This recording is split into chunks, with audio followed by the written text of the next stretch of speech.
নমস্কার, সবাইকে স্বাগত জানিয়ে শুরু করছি আজকের অনুষ্ঠান। এই অনুষ্ঠান সুভাষ শাস্ত্রীর অনুষ্ঠান, যার কথা জ্যোতিষের বেদবাক্য, যার অভিজ্ঞতা যার কথাকে এগিয়ে নিয়ে চলে। তার কারণ দীর্ঘদিনের অভিজ্ঞতা। সিটিভিএন একেডি প্লাসের পর্দায় দীর্ঘ 25 বছর, তারও আগে আরও বহু কয়েক বছর, সব মিলিয়ে প্রায় 35 বছরের অভিজ্ঞতা সুভাষ শাস্ত্রীর। তো সুভাষদা, অনেক অনেক স্বাগত আপনাকে। আপনার কথা একজন জাতক বা জাতিকার ছকের শেষ কথা। সুভাষ শাস্ত্রী বলেছেন মানে সেটাই তার জীবনে ঘটতে বাধ্য। কিন্তু আমি আজকে একটু অন্যভাবে আলোচনাটাকে করতে চাইছি, অন্য বিষয়, অন্য প্রসঙ্গ আনতে চাইছি। আমি অনেক বছর ধরে আপনার সাথে অনুষ্ঠান করি। 2023 সাল পর্যন্ত আমি দেখেছি একটা বছর পড়েছে বা পড়বে তার আগে রাশিফল বলতেন, মানে রাশি অনুযায়ী সেই বছরটা সেই রাশির কেমন যাবে, সেখানে বছরটাকে ওই বছরের অঙ্কগুলোকে, ডিজিটগুলোকে যোগ করে যে একটা গাণিতিক সংখ্যা বেরোতো সেই সংখ্যা অনুযায়ী বিশ্লেষণ করতেন। বাট 2024-এ চেনা ছন্দে অপরিচিত সুভাষ শাস্ত্রীকে, অচেনা সুভাষ শাস্ত্রীকে আমরা পেলাম। কেন? তার কারণ আমি দেখলাম 2024-এ আপনি মেষ থেকে মিন 12টা রাশির ব্যাখ্যাতে গেলেনই না। আপনি কি করলেন, মেষ থেকে মিন 12টা রাশির যে নক্ষত্র, সেই নক্ষত্র ধরে ধরে সারা বছর ধরে আলোচনা করলেন, যার ফলে মেষ থেকে মিন রাশির নক্ষত্র অনুযায়ী কখন চড়ায় কখন উতরায় মানুষ কিন্তু সচেতন হয়ে গেল। এই পরিবর্তনটা কেন সুভাষ? আরও সূক্ষ্মাতি সূক্ষ্ম এর জন্য প্রচুর মেহনত করতে হয়েছে, প্রচুর। মানে 12টা রাশিফলকে বলে দেওয়া খুব সহজ, 12টা রাশিফলকে মোটা দাগে ধরুন এখন, কিন্তু যখন আমি নক্ষত্র বিশ্লেষণে যাচ্ছি অনেক বেশি পরিশ্রম করতে হচ্ছে। মানে প্রত্যেকটা নক্ষত্র ডিগ্রি দেখে এবং তার যে দৃষ্টি পরিবর্তন, তার যে মুভমেন্টগুলোকে দেখে করা, মানে অনেক বেশি খাটনি সারা বছর ধরে। রাইট নাও যেমন যারা আমার কাছে আসছে জানেন যে রেমিডি যে আপগ্রেডেশন হচ্ছে, রেমিডি যে রিফিউলিং হচ্ছে, এইগুলো প্রত্যেকটা ছোট ছোট প্লাস্টিকের পুড়িয়ার মধ্যে তোমার নাম লিখে এই দিকে তার ঢোকাতে হচ্ছে। এবং এই প্রতিকারটা তো নিজে হাতে করেছিলেন এবং এখনো করছেন? প্রথম থেকেই করি, নিজে হাতে প্রথম থেকেই করি। আগে কি হতো, আগে সাথে আমার একটা টিম বসতো, মানে আমি তো বসতামই, আমার সাথে আরও 7-8 জনের টিম বসতো, খুব কনফিডেন্সিয়াল টিম বসতো আমার সাথে। তারা 2 জন মারা গেছে, একজনের বয়স হয়ে গিয়ে নেই। এখন যেসব রয়েছে আমি একাই করি, মানে ওই 6-7 জনের টিমটা এখন একজনের team, I am the only person. মানে তো আমি করি, এবং যারা নিতে আসছে দেখতে পাচ্ছে যে প্রত্যেকটা পুরিয়ার মধ্যে তার খুঁজতে খুঁজতে আমার জীবন শেষ। মানে যখন এটাও কিন্তু সুভাষদা একটা আপনারই ভাবনা, মানে আমারই তো ভাবনা। মানে ধরুন না, আমি একটু বলি, সুভাষ শাস্ত্রী যদি কাউকে ধরুন, কেউ একজন ধরুন তার নাম হচ্ছে রমেশ, সে সুভাষ শাস্ত্রীর প্রতিকার নিয়েছিল যখন সে স্কুলে পড়তো বা কলেজে পড়তো। তার এখন বিয়ে হয়ে গেছে, বিবাহিত জীবনে একটু সমস্যা চলছে, সে ভাবছে এবার সুভাষ শাস্ত্রীর কাছে যাই, সুভাষ দত্ত নিশ্চয়ই আমাকে মনে আছে। এবার সে এলো, এবার যদি সুভাষ শাস্ত্রী তাকে বলে যে তোমার কিন্তু এখনকার সিচুয়েশনে এই প্রতিকার লাগবে, সে কিন্তু নেবে। তাহলে নেবে। কেন আপনি রিফিলিং এর প্রশ্নে আসলেন? আমি জানি না।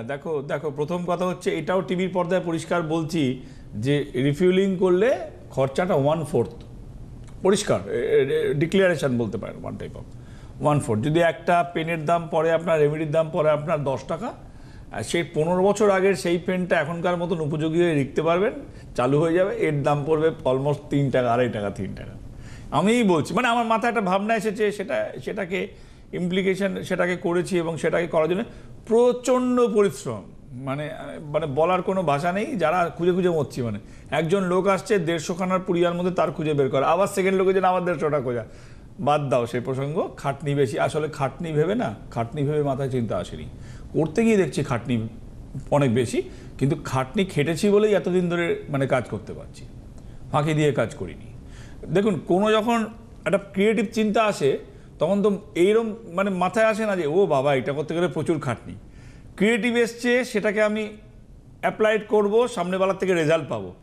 যত করছি তত খাটনি হচ্ছে। সেই শিলে মশলা বাটার মতন, যে তুমি রান্না করছো, তোমাকে যদি শিলে দিই, পেশাই করে মশলা বাটো, হাতে ইনগ্রিডিয়েন্টসগুলো লাগছে, অসুবিধা, মিক্সার নেই। কিন্তু রান্নার যখন টেস্ট হয় তখন রাঁধুনির তো ভালোই লাগে, খেয়ে খুব ভালো লেগেছে।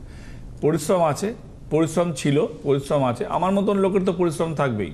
আমার মতন অল্প বুদ্ধির লোকের যেখানে আমি মানে অন্যের ওপর খুব একটা রেমেডি বানানোর ক্ষেত্রে বিলিভই করি না, আমার মতন লোকের পরিশ্রম থাকবে, পরিশ্রম ছাড়া কোনো বিকল্প নেই। বিকজ আমি সামনেওয়ালার উপর 4টে ইয়ং ছেলে মেয়ে বসিয়ে তো আমি বিশ্বাস করি না। তার আগে একটু বাইরে গিয়ে একটু দম দিয়ে আসবে, আবার ধরবে। আমি তো রেমেডি নিজে হাতে দিয়েছি, রেমেডি নিজে হাতে ছাড়া দিই না। আরও বেশি পরিশ্রম। আমি যদি 2টো করে হেল্পার রেখে দিই, ইয়ং ছেলে মেয়ে, টাকা গোনার মেশিন গুনে নেবে, ওরা দিয়ে দেবে, আমার কোনো খাটনি নেই। এতগুলো রেমেডি এত টাকা বুঝিয়ে দেবে।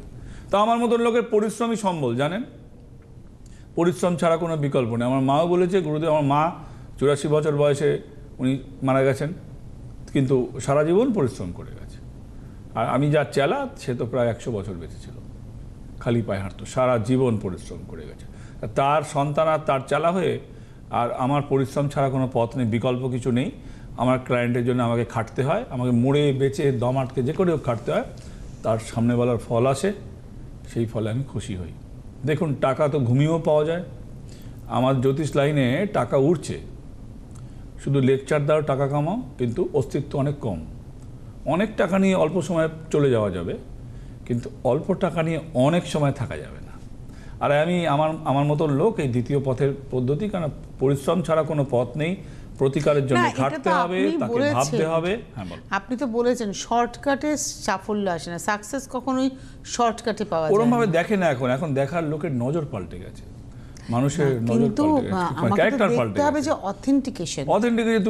তুমি দেখো না, মেডিকেল পরীক্ষার জন্য টাকা দিচ্ছে, ঘুষ দিতে হচ্ছে। মেডিকেলের পরীক্ষার কি অবস্থা হচ্ছে বল? প্রত্যেকটা পরীক্ষা, প্রশ্নপত্র ফাঁস টু এই টুকলি টু রিজেক্ট হয়ে যাওয়া, প্রত্যেকটা ক্ষেত্রে প্রত্যেকটা ক্ষেত্রে তোমার এই জিনিসটাই চলছে। তবে ভালো ডাক্তার পাওয়া কিন্তু ভাগ্যের ব্যাপার। দেখো, তোমার যদি বাড়ির কেউ অসুস্থ হয়, বাবা মা কেউ, ভালো ডাক্তার পাওয়া কপালের ব্যাপার। একদমই তাই। আন্তরিকভাবে সে রোগীকে দেখবে, টাকা তো নেবে, কিন্তু ভালো ডাক্তার পাওয়া কপালের ব্যাপার। শর্টকাটের জন্যই এটা হয়েছে। এখানে দাঁড়িয়ে তাহলে সুভাষ শাস্ত্রীর লড়াইটা তো আরো বেশি তীব্র, প্রচন্ড কঠিন, প্রচন্ড কষ্টকর এবং প্রচন্ড পরিশ্রমের। মানে আমার জীবন অর্ধেক হয়ে প্রাণ শক্তি কমে যাচ্ছে, আমার জীবনী শক্তি এতে কমছে। কিন্তু যারা আমার কাছে আসছে, তারা আমাকে ভুলবে না, তারা কোনো সময়তেই আমাকে ভুলবে না। যে কেননা তারা জানে আমার হয়ে খাটছে, একদম কন্টিনিউ খাটছে, পরিশ্রম। এবং আমি একটা জিনিস বলি, মানে আপনার অ্যাঙ্কার হিসেবে বলবো, অনেক বছরের অভিজ্ঞতা আপনার সঙ্গে অনুষ্ঠান করার। তো সেখানে দাঁড়িয়ে যারা ফোনে লাইন পাচ্ছেন না তারা তো আছেনই, কিন্তু যারা লাইন পাচ্ছেন প্রত্যেকেরই আপনার সাথে সব কথোপকথনের পরে শেষ কথা যে দাদা কবে যাব, মানে তারা ভাবেন আপনার কাছে আসলে আপনি হচ্ছে মুশকিল আসান। তারা ভাবছে, ভাবার মধ্যে অন্যায় নেই। আমিও দর্শক আসনে থাকলে আমিও সেটা ভাবতাম, কিন্তু আমার একটা রেসপন্সিবিলিটি রয়েছে, আমি সবাইকে রেমেডি দিতে রাজি নই, সবার কাজ আমাকে দিয়ে হবে না। পরিষ্কার কথা যে দেখুন, সবার কাজ আমাকে দিয়ে হবে না। সরকারি চাকরির রেমেডি দিচ্ছি না। যে মেয়েটার বিয়ে হতে দেরি আছে, টিভিতে বলে দিই যে দেখুন বিয়ে হতে দেরি আছে, সেখানে তার জন্য মানে পরিষ্কার তার সামনে বক্তব্যটা রাখতে হবে। তারপরে সে প্রতিকার, রেমেডি, গার্ড, প্রোটেকশন পরের প্রশ্ন। তাকে আসো আর দাও, এর পথের আমার কাছে এরকম জায়গা নেই, কারণ নিজের হাতে কাজ করি, এরকম কোনো জায়গা আমার কাছে নেই, স্পেস খুব কম। এক, দুই হচ্ছে, তুমি একটা প্রথমেই বললে যে নক্ষত্র ভিত্তিক আলোচনাটা কেন করেছি। রাশির অবস্থান কমে যায় জানে যখন নক্ষত্র আলোচনা আসে, রাশির অবস্থানটা অনেকটাই বিলীন হয়ে যায়। কেন, যে নক্ষত্রগুলো আমার নিজের নক্ষত্র, পুনর্বসু নক্ষত্র, পুনর্বসু নক্ষত্র কর্কটও আছে, পুনর্বসু নক্ষত্র মিথুন থেকে স্টার্ট হয়ে কর্কট, আমার মিথুন রাশি। হ্যাঁ, তবে এই বৃহস্পতির নক্ষত্র শিফটিং নক্ষত্র, তখন কিন্তু রাশির অবস্থানটা কমে গেল। পুনর্বসু নক্ষত্র যখন আলোচনা হচ্ছে, তখন সেই আলোচনার প্রথম অংশ মিথুন রাশি নিচ্ছে, সেকেন্ড অংশ নিচ্ছে তোমার কর্কট নিচ্ছে। তখন রাশিটা কিন্তু বিলীন হয়ে গেল, এই নক্ষত্রর মুভমেন্টটা নিয়ে হচ্ছে। এখন যেমন এই সমকালীন সময়ে মেষ রাশি আলোচ্য বিষয়, কিন্তু মেন আলোচ্য বিষয় হচ্ছে অশ্বিনী নক্ষত্র, কেতুর নক্ষত্র। কেননা এই সময়ে শনির যে অবস্থান, এই অবস্থানে শনির সাথে দুটো গ্রহ চলে, একটা হচ্ছে রাহু, একটা হচ্ছে মঙ্গল। সবার ছকে শনি সব থেকে হার্ড পাওয়ারফুল, একদিকে রবি একদিকে শনি, দুজনের সঙ্গে অম্ল মধুর সম্পর্ক দুজনের সাথে।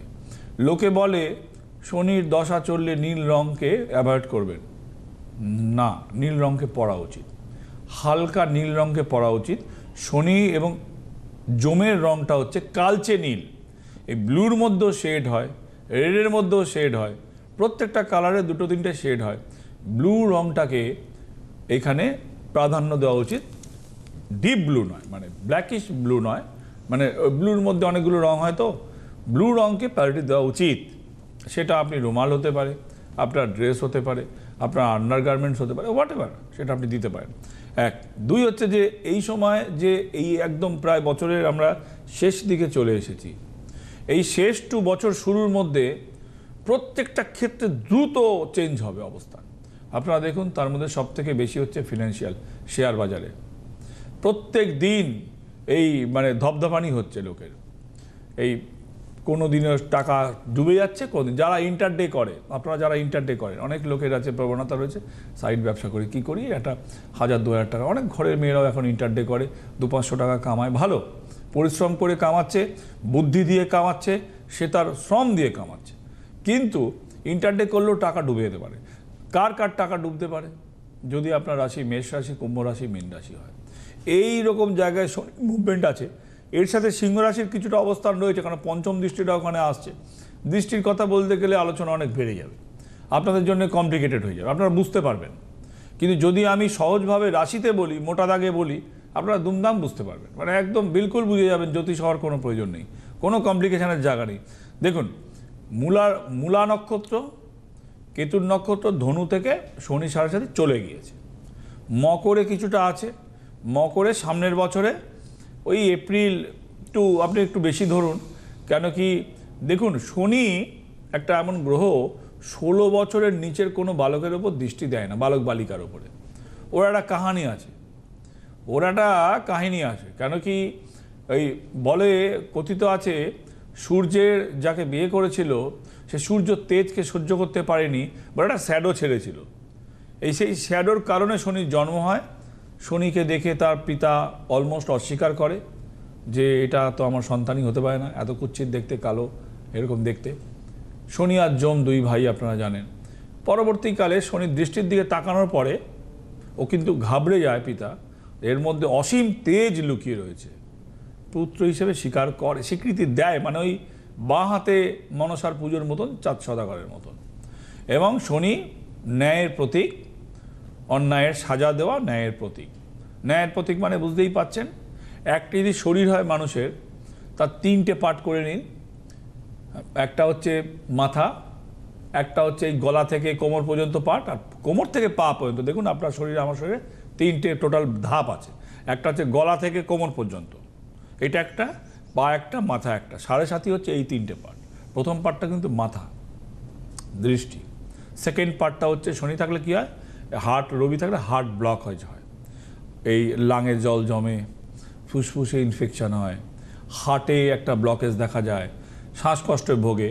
আর তৃতীয় পার্ট, কম বয়স হলে পায়ে চোট লাগে, পায়ে চোট লাগবেই, মানে কোমর থেকে নিচের পার্টে চোট লাগে। শনির যখন থার্ড পার্টে চলে 7.5, আমি বিলকুল বলে দিতে পারি এই এর মানে বাঁ পা ডান পাটা ওটাও বলা যায়, আরও একটুখানি ডিটেলিং আছে ওর মধ্যে। পায়ে আঘাত, পড়ে গিয়ে পা ভেঙে যাবে। আচ্ছা, পড়ে গেলে তো হাতও ভাঙতে পারে, আপনি দালান করে পড়লেন, আপনার মাথা ফাটতে পারে, আপনার হাত ভাঙতে পারে, কনুই ভাঙতে পারে, এলবোতে বড় চোট আসতে পারে, কিন্তু আপনার পা ভেঙে যাবে।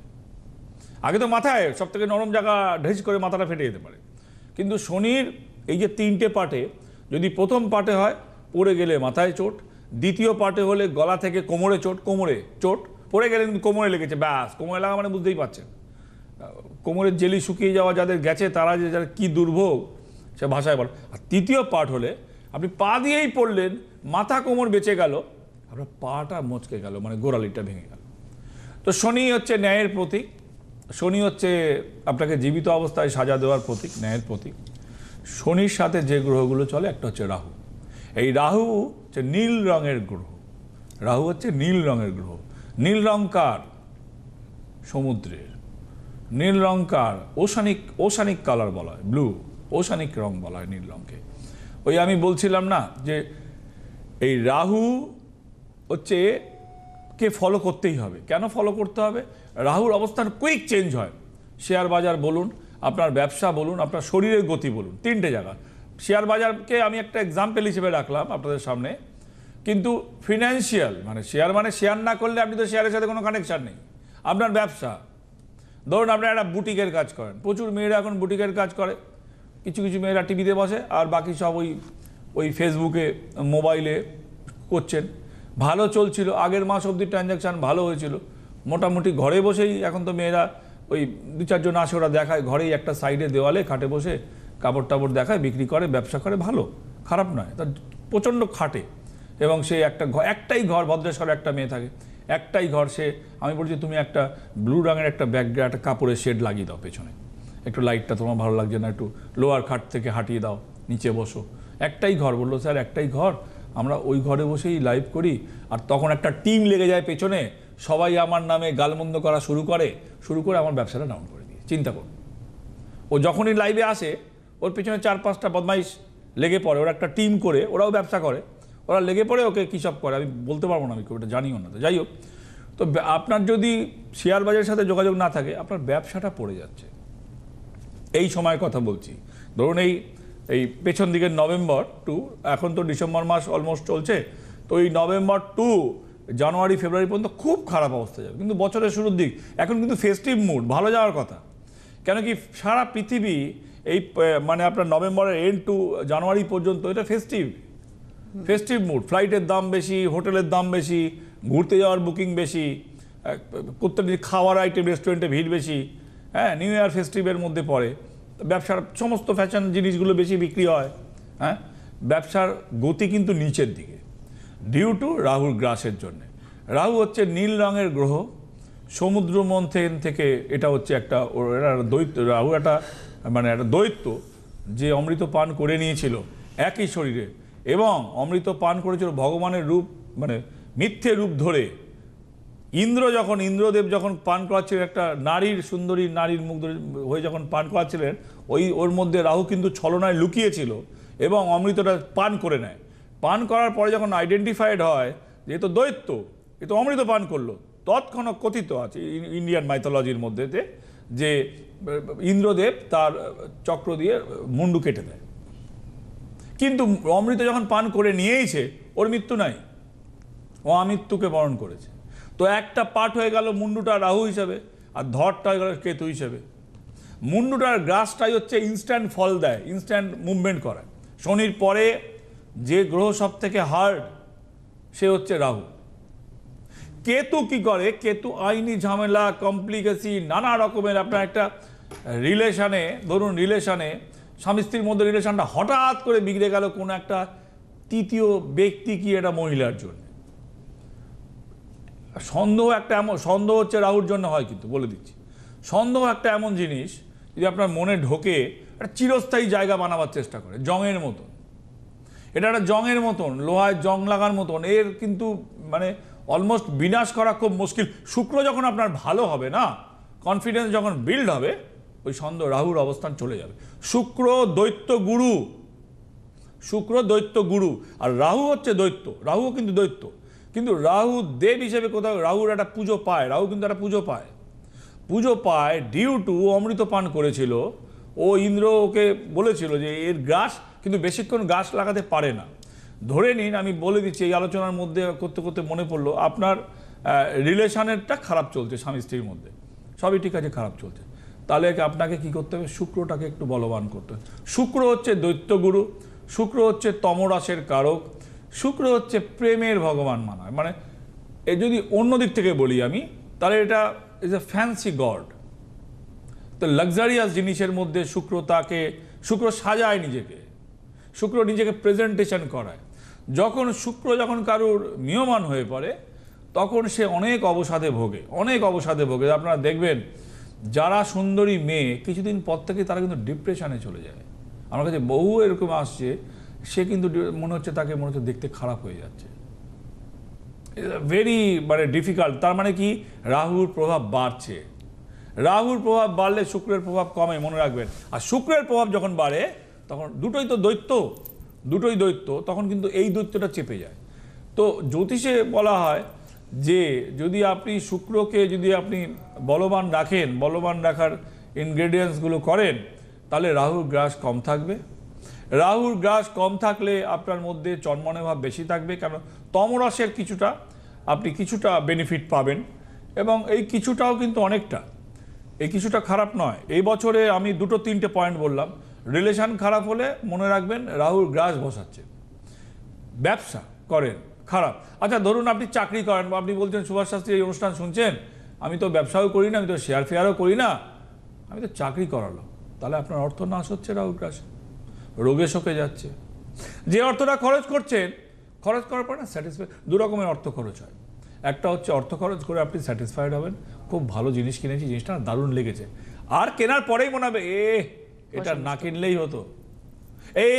এইখানে দেখুন আপনার রাহুর অবস্থান, খরচাটা করিয়ে দিয়েছে ইনস্ট্যান্ট, তারপরে বলছে শিট এইটা না কিনলেই হতো, আমার এক্সপেরিয়েন্সটা ভালো হয়নি, মানে হ্যাপি হতে পারলেন না। এই যে খিচটা লাগিয়ে দিল, তার মানে আপনার অর্থ ব্যয় করিয়ে দিয়েছে, আপনার মনে একটা খিচখিচানিও ঢুকিয়ে দিয়েছে। এই রাহুর অবস্থানটাকে সবসময় জ্যোতিষে খুব ফলো করা উচিত। আমি তো কোনো রেমেডি করার ক্ষেত্রে আগে ইনস্ট্যান্ট দেখি যে তার, দেখুন শনি একটা স্থায়ী গ্রহ, চট করে হাঁটানো যায় না, ব্লক করা যায়। শনিকে হাঁটিয়ে দেওয়া অসম্ভব। শনিকে 7.5 বলুন, ধাইয়া বলুন, দশা বলুন, it will be take time. ঢুকে গেলে আরও ডিফিকাল্ট। কিছু খেসারাত দিতে হবে ভাই আপনাকে আর্থিক খেসারাত হতে পারে, সম্পর্কের খেসারাত হতে পারে, ও আপনাকে সাজা দেবেই। কিন্তু রাহুর ফলটা যদি ইনস্ট্যান্ট বন্ধ করে দেওয়া যায়, একদম ইনস্ট্যান্ট ফল পেতে পারেন। রাহু দিনকে রাত করতে, গ্রহণ যখন লাগে, সূর্যগ্রহণ, কিছুক্ষণের জন্য তো অন্ধকার নেমে আসে, পৃথিবীতে তো অন্ধকার নেমে আসে কিছুক্ষণের জন্য, তারপরে কিন্তু লাইট বেড়ে, কিন্তু বেশিক্ষণও টোটাল পূর্ণ গাছটা কিন্তু বেশিক্ষণ হোল্ড করতে পারে না, হোল্ড করার ক্ষমতা নেই, কেননা মুখ দিয়ে খেয়ে গলা দিয়ে ছেড়ে দেয়। ওর যে ক্যারেক্টার, রাহুর যে ক্যারেক্টারটা, ও কিন্তু হোল্ডিং পাওয়ারটা খুব একটা নেই। বেশি ধরে নিন খুব কঠিন যন্ত্রণা ভুগছেন, 4 বছরের মধ্যে ছেড়ে দেবে আপনাকে, 4 বছর, 4 ইয়ার্স। এখন বলবেন 4 বছর তো অনেক সময়, হ্যাঁ অনেক সময়। আমি বলবো শনির দশার থেকে কিছুই সময় নয়। 19 বছরের দশার সামনে 4 বছর কিছুই নয়। আচ্ছা 4 বছরও 3টে পার্ট আছে ওর মধ্যে, 4 বছরে তো 3টে স্টেজ আছে, মাথা শরীর পা বললাম। তো সেইখানে মেন হচ্ছে কি, আমাদের যদি চোখ মুখ বেঁধে দেয়, আমাকে ধরুন আমার এই হাতে এই ব্যান্ডেজ করা রয়েছে, হ্যাঁ, এই ব্যান্ডেজটা আমার মুখ দিয়ে গলা দিয়ে করে দিলে আমি কিছু দেখতে পাচ্ছি না। হাতে ব্যান্ডেজ দিয়ে কাজ চলছে, কষ্ট হচ্ছে, কাজ চলছে, কিন্তু মুখ ব্যান্ডেজ, পুরো মাথা ব্যান্ডেজ, মুখ ব্যান্ডেজ, চোখ ব্যান্ডেজ, নাক ব্যান্ডেজ, ওকে শুয়ে থাকো। আচ্ছা ধরে নিন আমার বুকে চোট লেগেছে, বুক ব্যান্ডেজ হয়েও কিন্তু আপনি কাজ করতে, ব্রেন ওয়ার্ক আপনি করতে পারছেন। রাহুর সেকেন্ড পার্টের কথা বলছি, ব্রেন ওয়ার্ক আপনি করতে পারছেন। রাহুর সেকেন্ড পার্ট মানে 4 বছরের সেকেন্ড পার্ট, আর 7.5 3টে পার্টের কথা বলছি, দুটো মিক্সিং করে বলছি।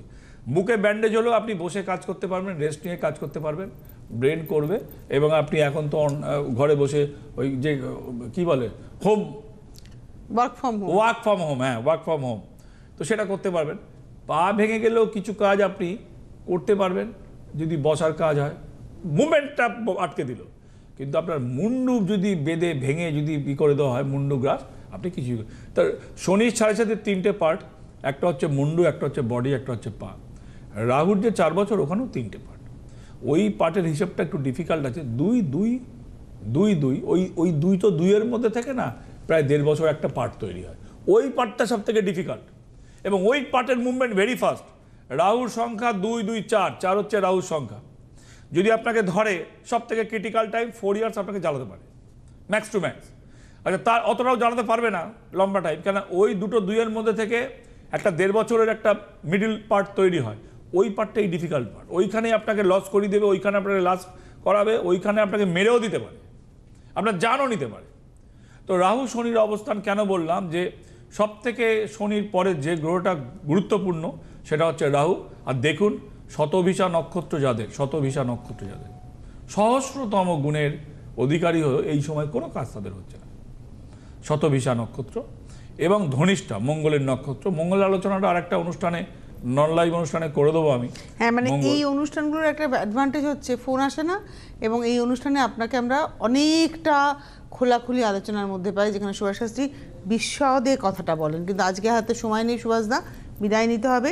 এতক্ষণ ধরে আমরা শুনছিলাম সুভাষদার কথা, এবং অবশ্যই যারা যারা জানতে চাইছিলেন রাহু নিয়ে, কেতু নিয়ে, শনি নিয়ে, তারা কিন্তু অনেকটা জানতে পারলেন।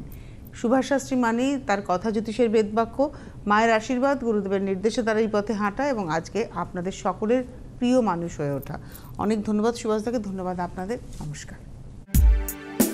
জ্যোতিষ হলো বেদের অঙ্গ, আর সুভাষ শাস্ত্রীর কথা জ্যোতিষ জগতের বেদবাক্য।